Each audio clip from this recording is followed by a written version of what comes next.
प्रदोष सोमवार एक ही दिन पड़ रहा है। यहाँ के लोग त्रिवेणी का स्नान करने के लिए प्रयाग जाते हैं, पर मेरे भोलेनाथ ने पूरी त्रिवेणी यहीं बना दी है। कि सोमवार की अगर प्रदोष पड़ती है, बहुत ध्यान से सुनना हमारा, सोमवार की प्रदोष पड़ती है तो शंकर भगवान कैलाश पर निवास करते हैं। हमारे यहाँ कहते हैं सोमवार की जो प्रदोष पड़ती है वो इच्छा पूर्ति करती है।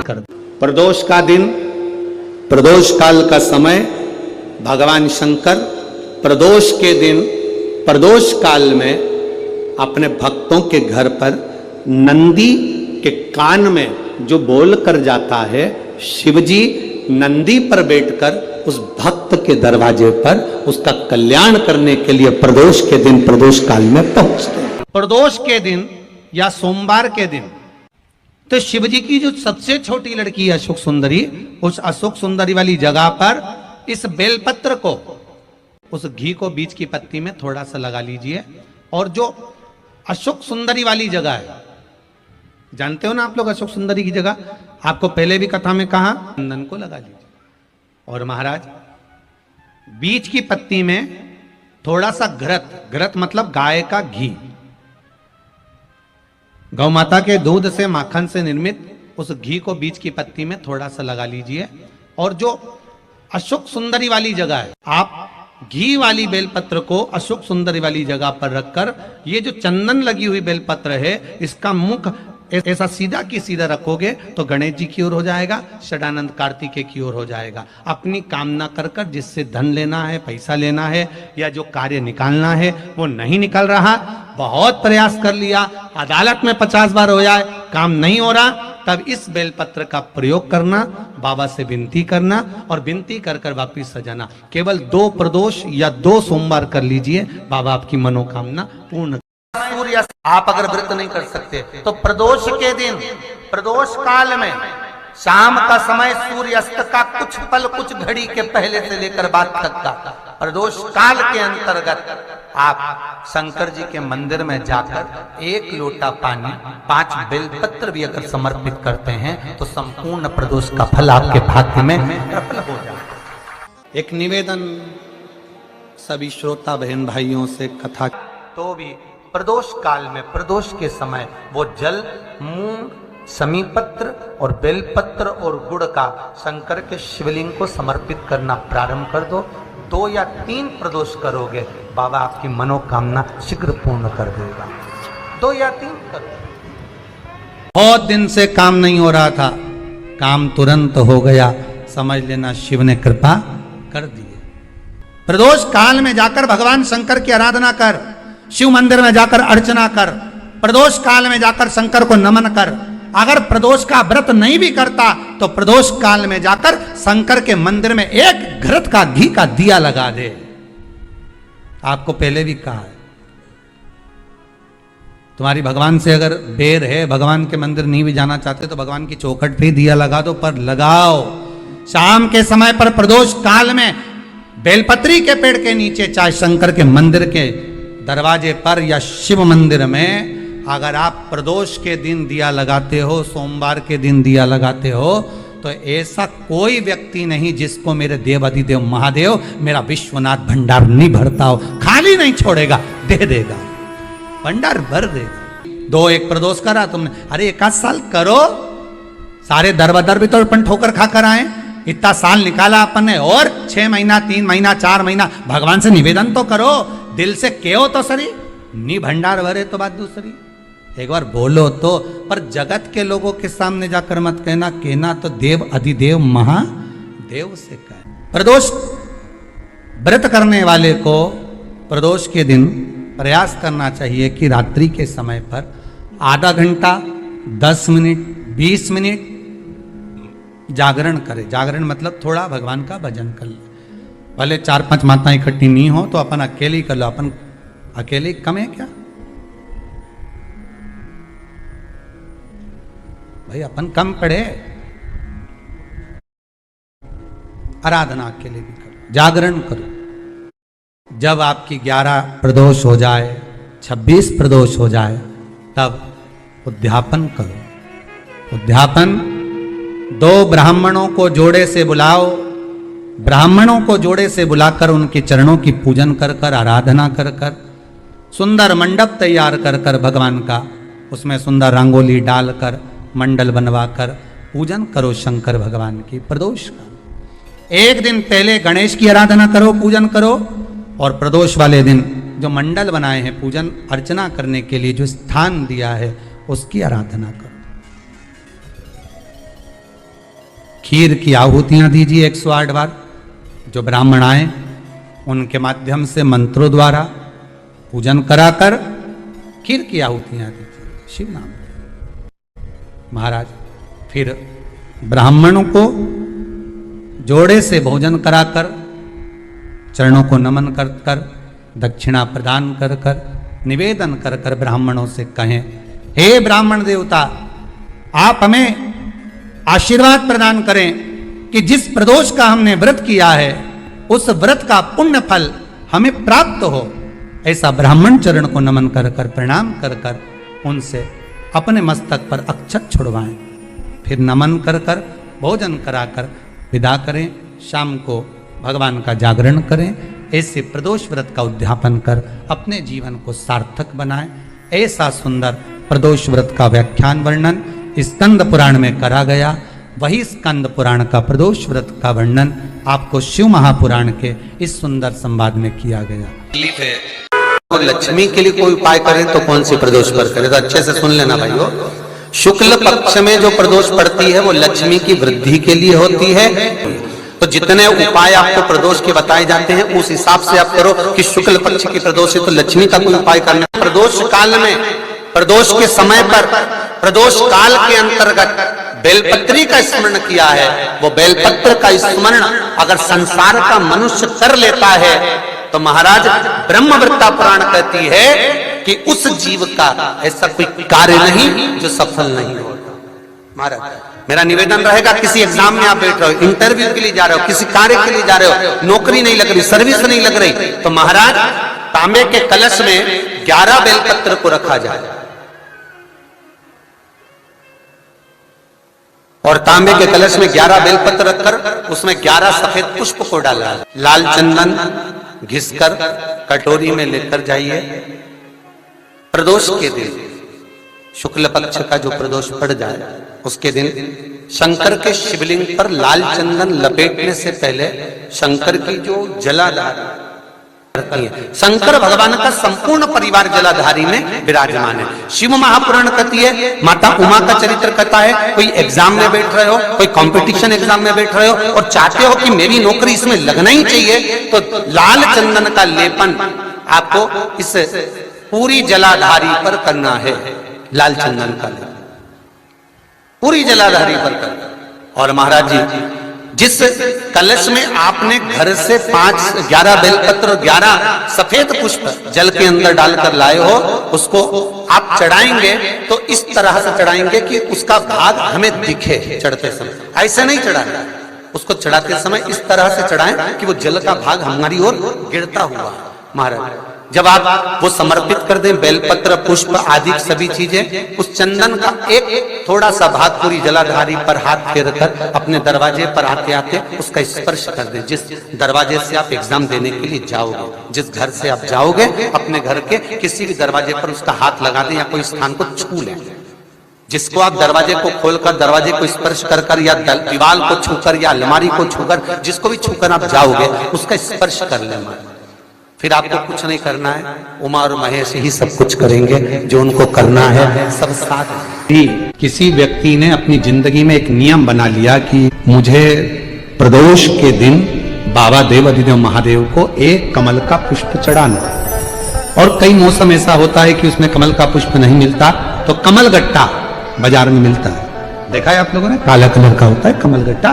एक कमल का गट्टा भी यदि देव अधिदेव महादेव को, यदि कोई कितना भी दरिद्र है, कितना भी गरीब है, उसका कोई व्यापार नहीं, कोई व्यवसाय नहीं, कोई नौकरी नहीं, कोई चाकरी नहीं, कितना भी परिस्थिति से मारा हुआ व्यक्ति है, अगर उसने प्रदोष की प्रदोष नियम बना लिया, प्रत्येक 12 महीने का मैं नियम लेता हूं और पूरे 24 प्रदोष मैं बाबा को कमल का, जिस समय पर कमल का पुष्प मिल जाए उस समय पर कमल का पुष्प चढ़ाओ, ना मिले तो कमल गट्टा चढ़ाओ, पर जिसने प्रदोष का नियम बना लिया, 1 साल पूरा नहीं होगा और मेरा बाबा उसका हाथ पकड़कर उसको मंजिल तक पहुंचाना पड़ा, कितना भी दरिद्र।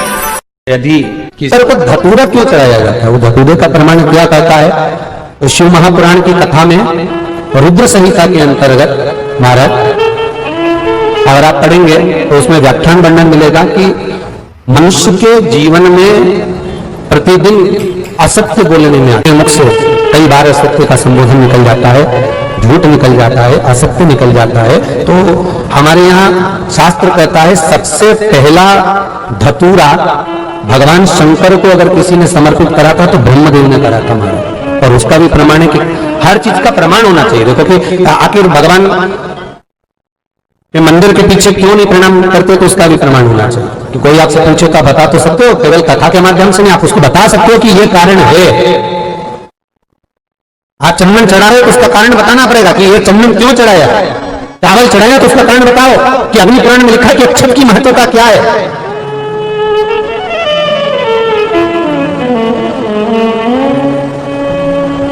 बेलपत्री चढ़ा रहे हो तो शिवलिंग का प्रमाण वर्णन करना पड़ेगा, लिंग पुराण को उठाकर बोलना पड़ेगा कि ये पार्वती का प्रतिबिंब है, ललिता जी का प्रतिबिंब है, सती का प्रतिबिंब है।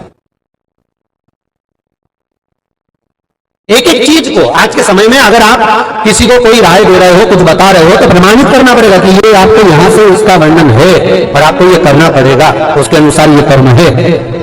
तो शंकर भगवान को सबसे पहला धतूरा भगवान ब्रह्मा ने चढ़ाया था। जिस समय भगवान ब्रह्मा का सिर कट चुका था, अभी आप आगे कथा सुनेंगे, ब्रह्मा का जब सिर कटेगा उसके बाद जब वो स्तुति करेंगे तो देखो भगवान शंकर को प्रसन्न करने के लिए धतूरा चढ़ाएंगे। शिव जी उनको कहते हैं ब्रह्मदेव ये धतूरा आपने मुझे चढ़ाया है, और क्यों चढ़ाया, क्योंकि आपने असत्य बोला था, उस असत्य को नष्ट करने के लिए आपने मुझे धतूरा समर्पित करा।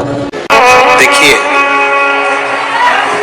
अगर प्रदोष का व्रत नहीं कर सकते, प्रदोष के दिन आप व्रत नहीं कर सकते, मान लो आपसे भूखा नहीं रहा जाए, प्रदोष का व्रत नहीं कर सकते, प्रदोष के दिन आप भूखे नहीं रह सकते, मंदिर भी नहीं जा सकते, दिया भी नहीं लगा सकते,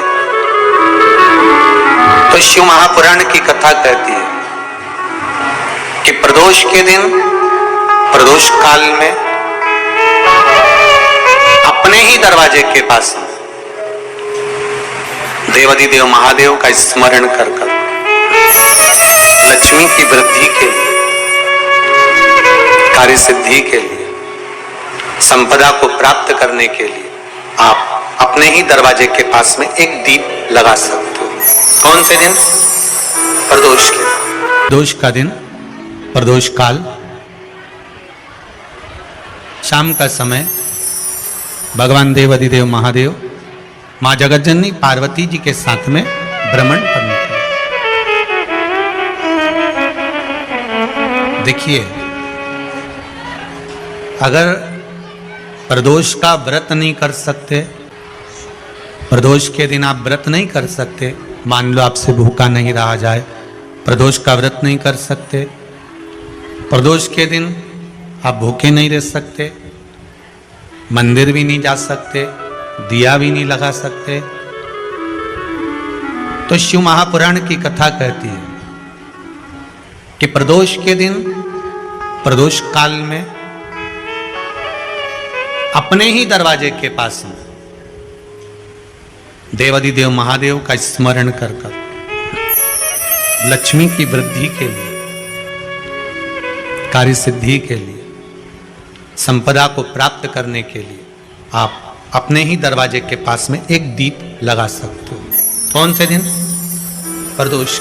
जो बच्चे चिड़चिड़े होते हैं, चाहे घर में बेटे हों, बहुएं हों, सास हो, ससुर हो, परिवार में छोटे छोटे बच्चे हों, चिड़चिड़ प्रवृत्ति करते हों या चिड़चिड़ा स्वभाव हो, जरा जरा सी बात में क्रोध आ जाता हो, बोलने का भान नहीं रह पाता हो, शब्दों के बाण चलते हों, तो महाराज प्रदोष के दिन, प्रदोष काल में बेलपत्री के पेड़ के नीचे एक जो पत्ता आपके पास में हो, पान का मिल जाए तो पान का, पीपल का मिल जाए तो पीपल का, बेलपत्र का मिल जाए तो बेलपत्र का, उस पत्ते पर मात्र थोड़ा सा शहद और 7 दाने चावल के रखकर घी का दिया लगा दो महाराज, और थोड़ा सा जल हाथ की अंजलि में लेकर भगवान देवाधिदेव महादेव का स्मरण कर कर कि इस बेलपत्री के वृक्ष के नीचे माता लक्ष्मी, पार्वती, सरस्वती विराजमान है। इसी बेलपत्री के पेड़ के नीचे मेरे देवाधिदेव महादेव का 12 ज्योतिर्लिंग का स्वरूप प्रकट है। उनका स्मरण कर कर जल चढ़ा दीजिए और उसका स्मरण कर लो जो चिड़चिड़ प्रवृत्ति करता हो, क्रोध करता हो, जिसको बोलने का भान नहीं होता हो, सम्मान नहीं देता हो, अपशब्द कहते हो, उनका स्मरण कर कर आप छोड़ेंगे। एकदम एक प्रदोष करेंगे, दूसरे प्रदोष तक तो आपको कोई दिक्कत ही नहीं है। 2-3 प्रदोष कर कर देखिए, बाबा कृपा करें। बच्चों को पढ़ने का कह रहे हो, पढ़ने बैठो, पढ़ने बैठो, पढ़ने बैठो, पढ़ने बैठो, तो एक आध प्रयास बच्चों के लिए भी कर लिया करो कि भाई ठीक है, बच्चे लोग विद्या में प्रबल होंगे।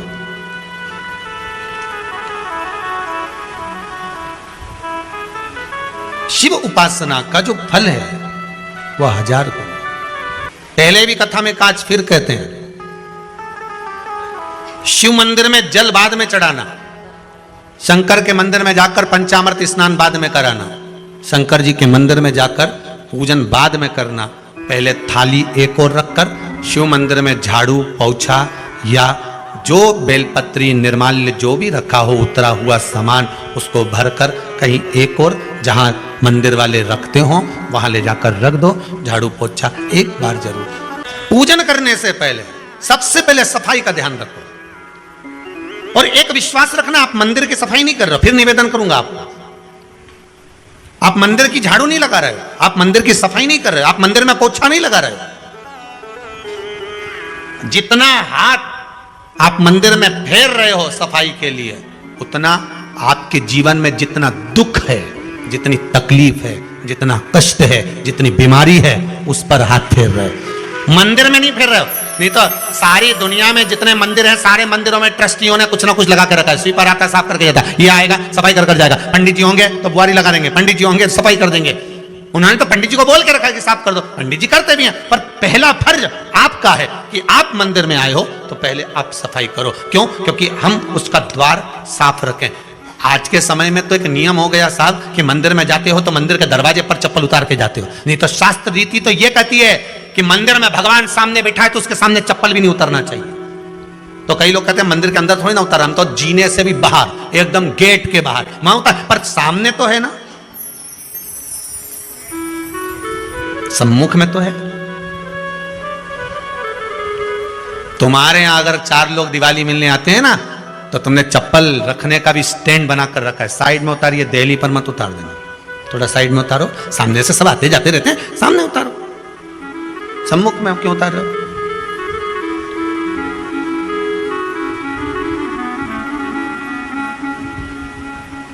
थोड़ा द्वार पे से दूर उतारिए।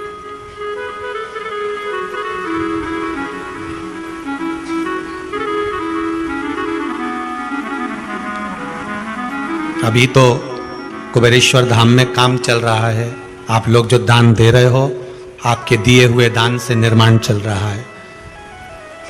अभी तो आप पहनकर जूता चप्पल भी अंदर आ जाते हो, भले दूसरे मंदिरों में चप्पल पहनकर हमने देखा है, आधिकाधिक मंदिरों में, ब्रजभूमि पर भी बहुत मंदिरों में लोग अंदर जूता पहनकर चले जाते हैं, पर जब तक बाबा नहीं बैठा तब तक तो आप पहनकर आ रहे हो।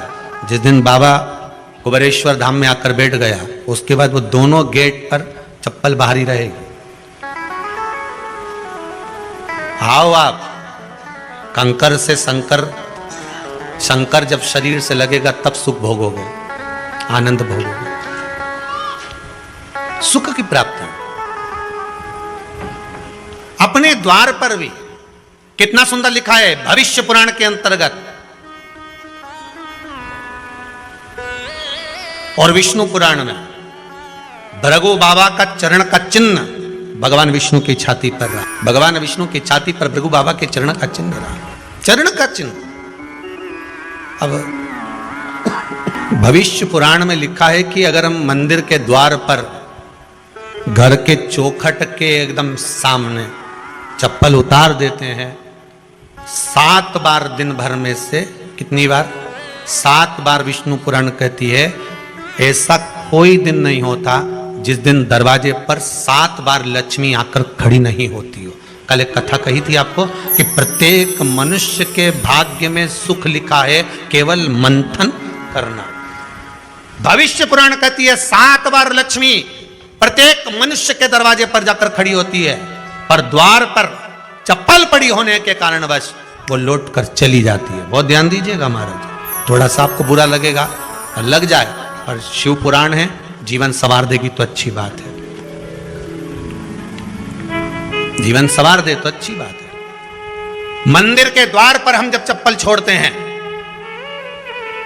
जिस मंदिर की चौखट पर चप्पल छोड़ी है, आप जितनी देर आराधना में लगे रहते हैं उतनी देर तक आपकी चप्पल पर जितने लोग लांग कर जाते हैं, जितने लोग लांग कर प्रवेश करते हैं, उसका भी दुख आपके भाग्य में आता चले जाता है। ध्यान दीजिएगा जरा, चप्पल का भविष्य पुराण में पढ़िएगा कभी कि पादुका का महत्व क्या है, पादुका किस ओर उतारना चाहिए, पादुका को कहाँ रखना चाहिए, किस जगह पर बुआरी झाड़ू को रखना चाहिए, किस जगह पर चलनी को रखना चाहिए, सुई